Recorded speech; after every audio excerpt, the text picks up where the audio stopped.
Dr. Margaret Chen adjusted her reading glasses as she carefully examined the old photograph that had arrived at the Smithsonian's archives that morning.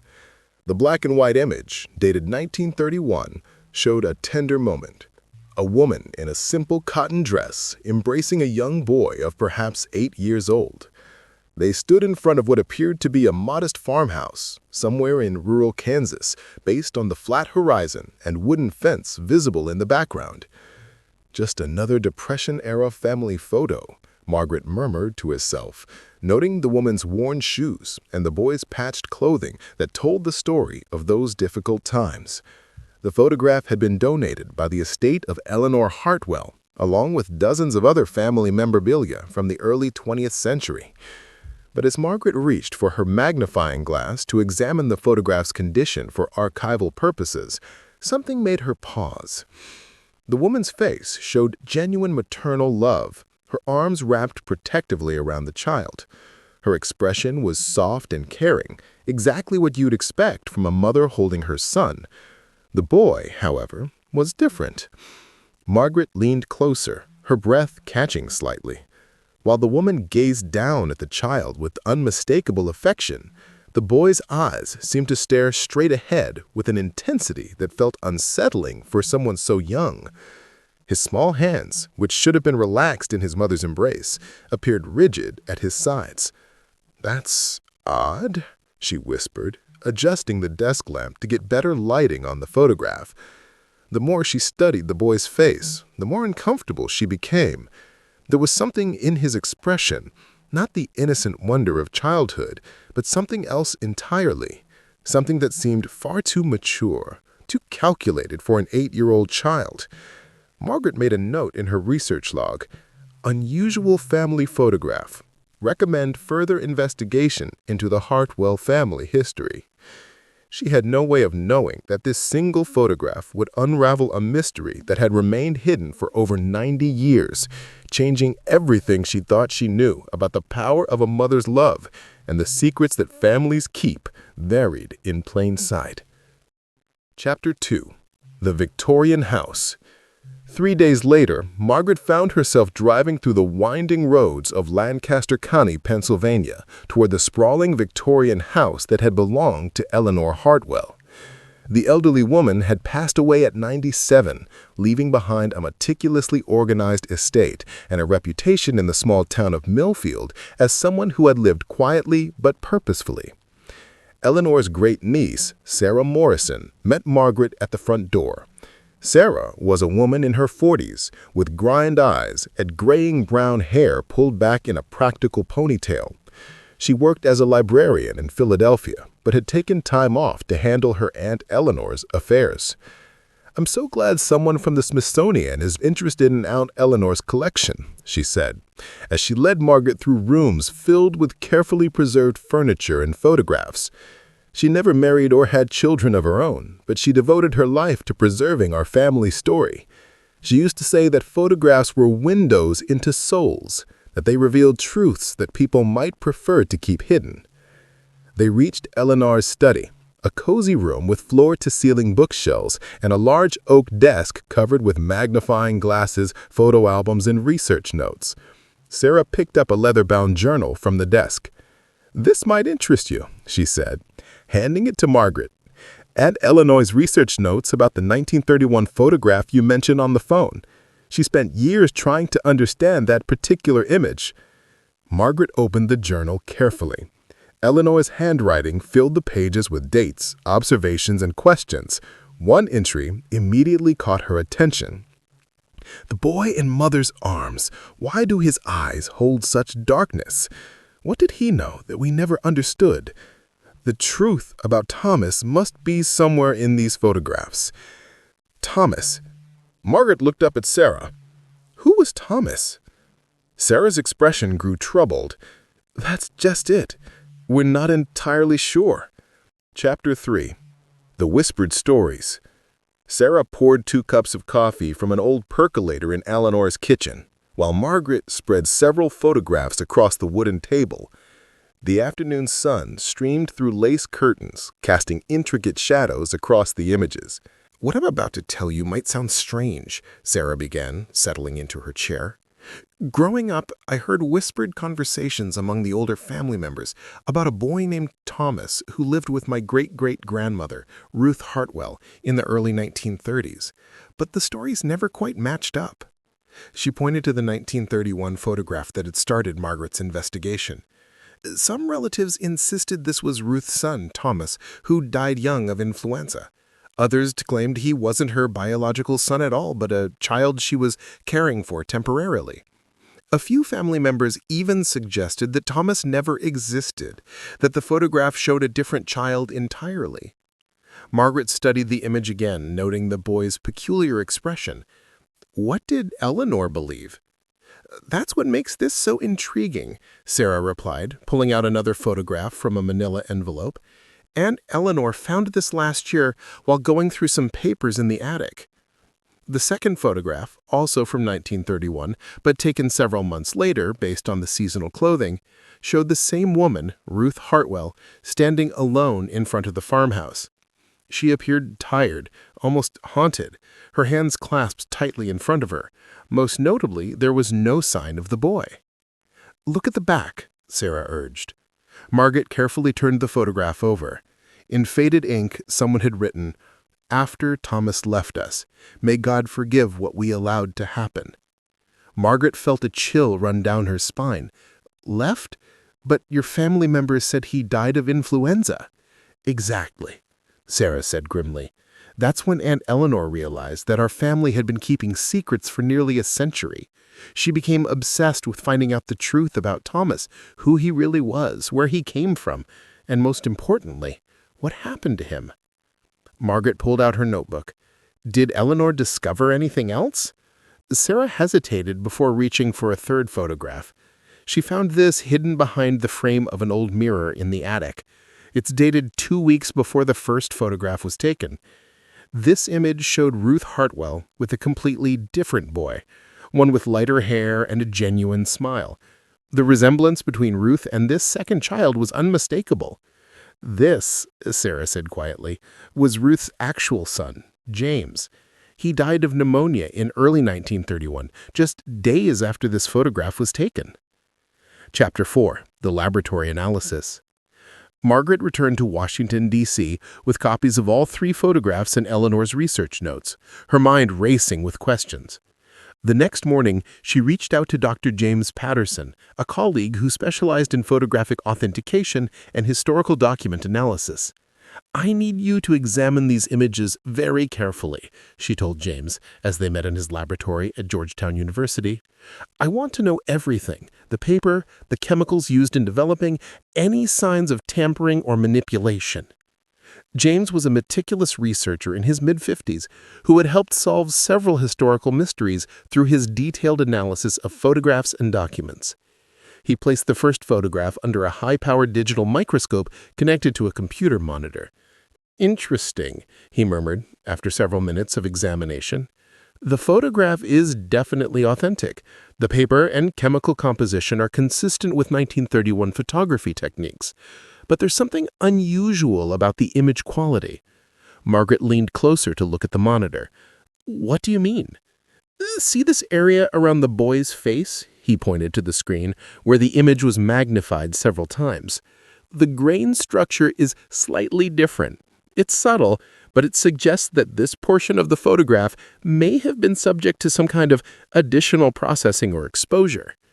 He switched to the second photograph, Ruth standing alone. "This image shows no such irregularities. It's a straightforward photograph taken with standard equipment of the era." But when James examined the third photograph, Ruth with her biological son James, he made a discovery that changed everything. "Margaret, you need to see this," he said, his voice filled with excitement. He had overlaid the 2 images on his computer screen, adjusting for slight differences in positioning and lighting. "Look at the background elements," he said, "the fence posts, the shadows, the positioning of the farmhouse." Margaret stared at the screen. The backgrounds were nearly identical, suggesting the photographs had been taken from almost exactly the same spot. "But more importantly," James continued, "look at this." He zoomed in on Ruth's dress in both photographs. See this small tear in the fabric near her left shoulder? It's visible in both images. And here, this scuff mark on her shoe. Margaret felt her heart racing. What are you saying? I'm saying that, based on the physical evidence, Ruth's clothing, the lighting conditions, even the way her hair is arranged, these photographs were likely taken much closer together in time than the dates suggest, possibly on the same day, within hours of each other. Chapter 5. The Town Records. Armed with this new information, Margaret decided to travel to Millfield, Kansas, where the Hartwell family had lived in 1931. The small farming community, now with a population of fewer than 2,000 people, still maintained records from the Depression era in its modest town hall. Mary Kowalski, the town clerk, was a woman in her 70s who had lived in Millfield her entire life. Her grandfather had been the town's doctor during the 1930s, and she possessed an encyclopedic knowledge of local families and their histories. Ruth Hartwell, Mary said thoughtfully, as she pulled out several dusty record books. Oh yes, I remember the stories about her. My grandfather delivered her son James in 1923. Sweet boy, but sickly from birth. Died of pneumonia in the winter of 1931. Broke poor Ruth's heart. Margaret showed Mary the photographs. The elderly woman studied them carefully, her expression growing increasingly puzzled. "This is definitely Ruth," she said, pointing to the woman in the images. "And this boy," she indicated the photograph of Ruth with James, "looks just like the Hartwell family. James had that same sandy hair and gentle expression as his father." But when Mary looked at the photograph of Ruth with the dark-haired boy, the image that had started Margaret's investigation, her face grew troubled. "This child, I don't recognize him at all. And I knew every family in this area during the Depression. We all looked out for each other's children." She paused, studying the boy's face more intently. "There's something about his eyes that's quite unsettling, almost like he's much older than he appears." Mary walked to a filing cabinet and retrieved a folder marked 1931 Birth and Death Records. "James Hartwell died on February 15, 1931, she confirmed, running her finger down a handwritten list. "But here's what's strange. There's no record of any other child living with Ruth that year. No adoption papers, no temporary custody arrangements, nothing." She looked up at Margaret with concern. "According to our official records, after James died, Ruth Hartwell lived alone on that farm until she moved to Pennsylvania in late 1931. Yet you're showing me photographs that suggest otherwise." Chapter 6. Frank's Memory. The Millfield Assisted Living Center was a modest, well-maintained facility on the outskirts of town. Frank Morrison sat in his wheelchair by a large window overlooking a garden, his mind still sharp despite his advanced age. When Margaret showed him the photographs, his reaction was immediate and visceral. "Dear God," he whispered, his hands trembling slightly as he held the image of Ruth with the dark-haired boy. Margaret pulled up a chair beside him. "You remember this boy?" Frank nodded slowly. "Thomas. That's what Ruth called him, though I always suspected that wasn't his real name. He appeared at Ruth's farm shortly after young James died, maybe a week or two later. Ruth was nearly mad with grief, and suddenly there was this boy." "Where did he come from?" "That's just it. Nobody knew for certain. Ruth claimed she was caring for him temporarily, that his family was going through hard times. But the boy—" He paused, his eyes distant with memory. "There was something deeply wrong with that child." Frank described how Thomas rarely spoke, but when he did, his words seemed too sophisticated for his apparent age. The boy would stare at people with an intensity that made adults uncomfortable, and he seemed to know things he shouldn't know. Details about neighbors' private lives, information about events that had happened before he supposedly arrived in Millfield. The animals didn't like him, Frank continued. My family's dog would whimper and hide whenever Thomas was around.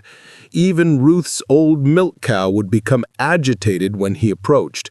Animals sense things, you know.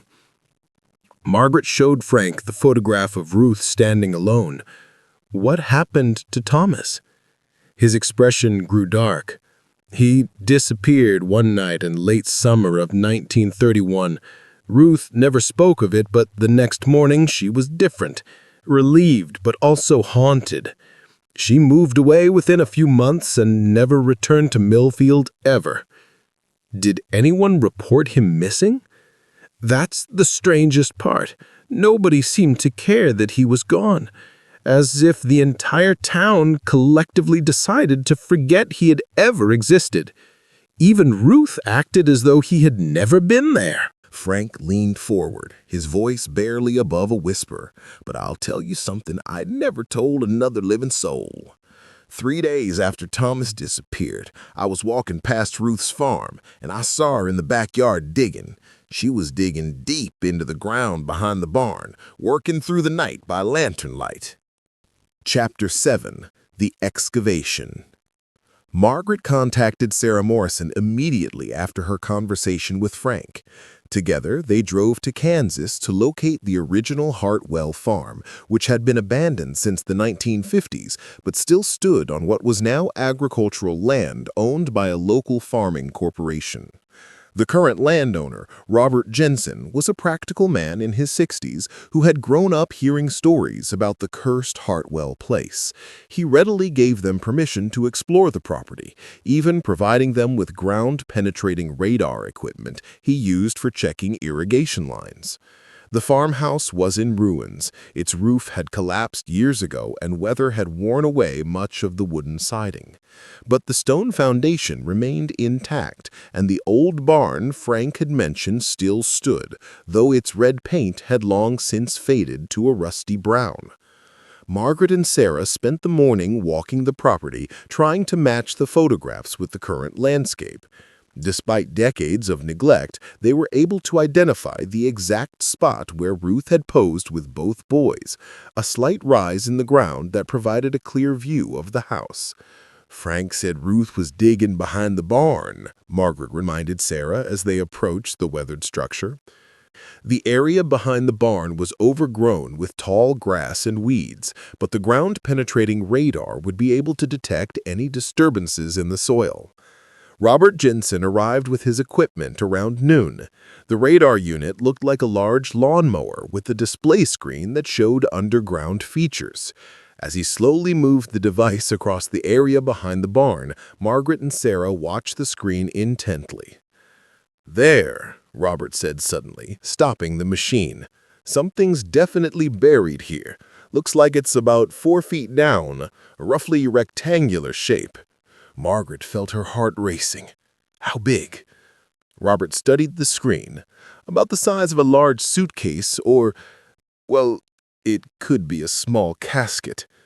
Sarah gripped Margaret's arm. "You don't think—" "There's only one way to find out," Margaret replied grimly.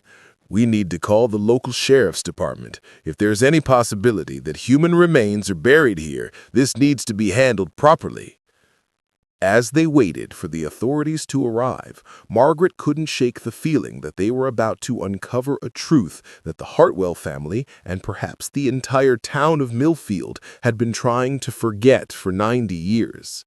The wind picked up across the abandoned farm, whistling through the broken windows of the farmhouse and rustling the tall grass. In that sound, Margaret almost imagined she could hear the echo of a child's voice, not the innocent laughter of a young boy, but something far more unsettling. Chapter 8. The Discovery. Sheriff David Martinez arrived within an hour, accompanied by the county coroner and a forensic team from the state police. As a veteran law enforcement officer, Martinez had seen his share of unusual cases, but the possibility of investigating a 90-year-old potential crime scene was unprecedented in his experience. "We need to be extremely careful here," Dr. Linda Chen explained as her team prepared their equipment. "If there are human remains, they'll be fragile after all this time. And if this is somehow connected to a crime, we need to preserve any evidence that might still exist." The excavation began slowly, with the team removing layers of soil by hand once they reached the depth indicated by the ground-penetrating radar. Margaret and Sarah watched from a distance, both nervous and fascinated by the methodical process. After 2 hours of careful digging, one of the forensic technicians called out, "I've got something." Dr. Chen knelt beside the excavation site and used a soft brush to carefully clear dirt from what appeared to be a corner of something wooden. As more dirt was removed, the outline of a small, handmade wooden box became visible, roughly the size of a child's coffin, but clearly constructed by amateur hands. "This wasn't made by a professional carpenter," Dr. Chen observed, noting the uneven joints and crude construction. "Someone built this quickly, probably under stressful circumstances." Sheriff Martinez documented everything with photographs as the box was carefully lifted from the ground. It was secured with a simple latch, weathered but still intact after decades underground. "Before we open this, I want everyone to understand the gravity of what we might find," the sheriff announced. "If these are human remains, we're potentially looking at evidence of a crime that occurred in 1931. Everything must be handled according to proper forensic protocols." Dr. Chen carefully opened the latch. Inside the box, wrapped in what had once been a white cloth, but was now stained brown with age, were the unmistakable remains of a small human skeleton. But as she gently moved the cloth aside, her expression changed from professional concentration to confusion. "This is unusual," she said, looking up at the gathered group. "These bones show evidence of abnormal development. The skull structure suggests this individual was much older than the size would indicate, possibly an adult with severe developmental abnormalities, or—" She paused, studying the remains more carefully with a magnifying glass. "Or what?" Sheriff Martinez asked. "I've never seen anything quite like this. The bone density and structure suggests someone who was chronologically much older than their physical size would indicate. And look at this." Dr. Chen pointed to the skull. Even Margaret and Sarah could see that the dental structure was completely wrong for a child. The teeth were adult teeth, but in a skull that appeared to belong to someone much younger. Chapter 9. The Medical Mystery. While the forensic team continued their analysis of the remains, Margaret received a call from James Patterson back at Georgetown University. His investigation into the photographs had yielded a breakthrough that shed new light on their discovery. "Margaret, I've been researching historical medical conditions that might explain what you found," James said over the phone. "Based on your description of the skeletal remains, I think we might be dealing with a case of progeria or a similar premature aging syndrome." Margaret was unfamiliar with the condition. James explained that progeria was an extremely rare genetic disorder that caused rapid aging in children, typically resulting in the physical appearance of an elderly person in a child's body. In 1931, medical understanding of such conditions was virtually non-existent. "But here's what's really interesting," James continued. "I found records of a medical case study from 1930 involving a child named Timothy Walsh who disappeared from a state facility in Nebraska. The boy suffered from an advanced form of progeria and displayed behavioral abnormalities that made him difficult to manage in institutional settings." Margaret felt pieces of the puzzle beginning to fit together. "What kind of behavioral abnormalities?" "According to the medical records, Timothy appeared to possess the mental capacity and emotional complexity of an adult, trapped in a child's deteriorating body. The combination of his physical appearance and advanced psychological development made him profoundly disturbing to those around him. He was described as manipulative, calculating, and capable of understanding and exploiting adult emotions in ways that seemed supernatural to people in the 1930s. The implications were staggering. Margaret realized that what Ruth Hartwell had experienced wasn't supernatural at all, but a tragic encounter with a child suffering from an extremely rare medical condition that wouldn't be properly understood for decades. James, can you send me copies of those medical records? I think Timothy Walsh and the boy known as Thomas might be the same person. After hanging up, Margaret shared this information with Sarah. The revelation reframed everything they had discovered. Ruth Hartwell hadn't been dealing with something supernatural, but with a profoundly ill child whose condition made him appear otherworldly to people in 1931.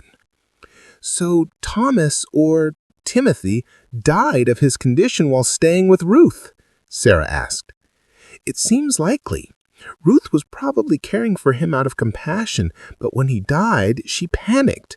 In 1931, people didn't understand progeria. If authorities had found his body, they might have suspected Ruth of harming him, or worse, thought something supernatural had occurred. Margaret paused, looking at the excavation site where the forensics team was still working. Ruth buried him in secret to protect herself, but also to give him the dignity of a proper burial that he probably never would have received otherwise. Chapter 10. The Truth Revealed. 3 weeks later, Margaret stood in Eleanor Hartwell's study with Sarah, having spent days piecing together the complete story from medical records, town documents, and Eleanor's meticulous research notes. The mystery that had begun with a single unsettling photograph had revealed a deeply human story of compassion, tragedy, and the lengths one woman went to protect both herself and a suffering child. The forensic analysis had confirmed their theory.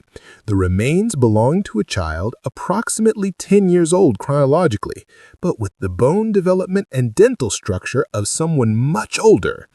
DNA testing, while limited given the age of the remains, had been compared with samples from the Walsh family in Nebraska, strongly suggesting that Thomas was indeed Timothy Walsh. Eleanor suspected the truth, Sarah said, reading from her great-aunt's final research notes. Look at this entry from last year. Ruth saved that poor boy from a lifetime of institutional horror. When his suffering ended, she gave him the burial he deserved, even at great personal risk to herself. Margaret had arranged for Timothy Walsh to be reburied in the Millfield Cemetery with a proper headstone. The inscription, approved by both the Walsh descendants in Nebraska and the Hartwell family, read simply, Timothy Walsh, 1920 to 1931, a child who knew too much suffering, finally at peace. The 1931 photograph now made perfect sense. Ruth's maternal love was genuine. She had been caring for a desperately ill child who had nowhere else to go. Timothy's unsettling expression wasn't malevolent, but reflected the profound confusion and pain of a child trapped in a rapidly aging body, possessing adult awareness in an impossible situation. Ruth was a hero, Margaret concluded, looking at the photograph one final time. In an era when people would have been terrified of Timothy's condition, she saw past his appearance to the suffering child underneath. She gave him comfort in his final months and dignity in death. The story had revealed something beautiful about human compassion, but also highlighted how fear of the unknown could force good people into desperate situations. Ruth Hartwell had carried the secret of her kindness for decades, unable to speak about the act of mercy that had defined her life. Margaret carefully placed the photograph in an archival preservation sleeve. It would be donated to the Smithsonian's collection, but now it would be displayed with the full story, not as a mystery, but as a testament to the power of human kindness in the face of the incomprehensible. The boy's face no longer seemed unsettling to Margaret. Instead, she saw what Ruth had seen, a child who needed love, care, and ultimately the dignity of being remembered, not for his strange appearance, but for the compassion he inspired in others. Epilogue. In the end, the photograph had revealed its truth. Sometimes what feels off is simply something we don't yet understand, and sometimes the most unsettling images hide the most beautiful stories of human compassion and sacrifice. Ruth Hartwell had given Timothy Walsh something that society had denied him: acceptance, care, and love in his final days. She had risked everything to protect him in life and preserve his dignity in death. Her story, hidden for 90 years behind a single photograph, finally found its place in history, not as a tale of mystery and horror, but as a reminder that even in the darkest times, even when faced with the most challenging circumstances, the human capacity for compassion can shine through.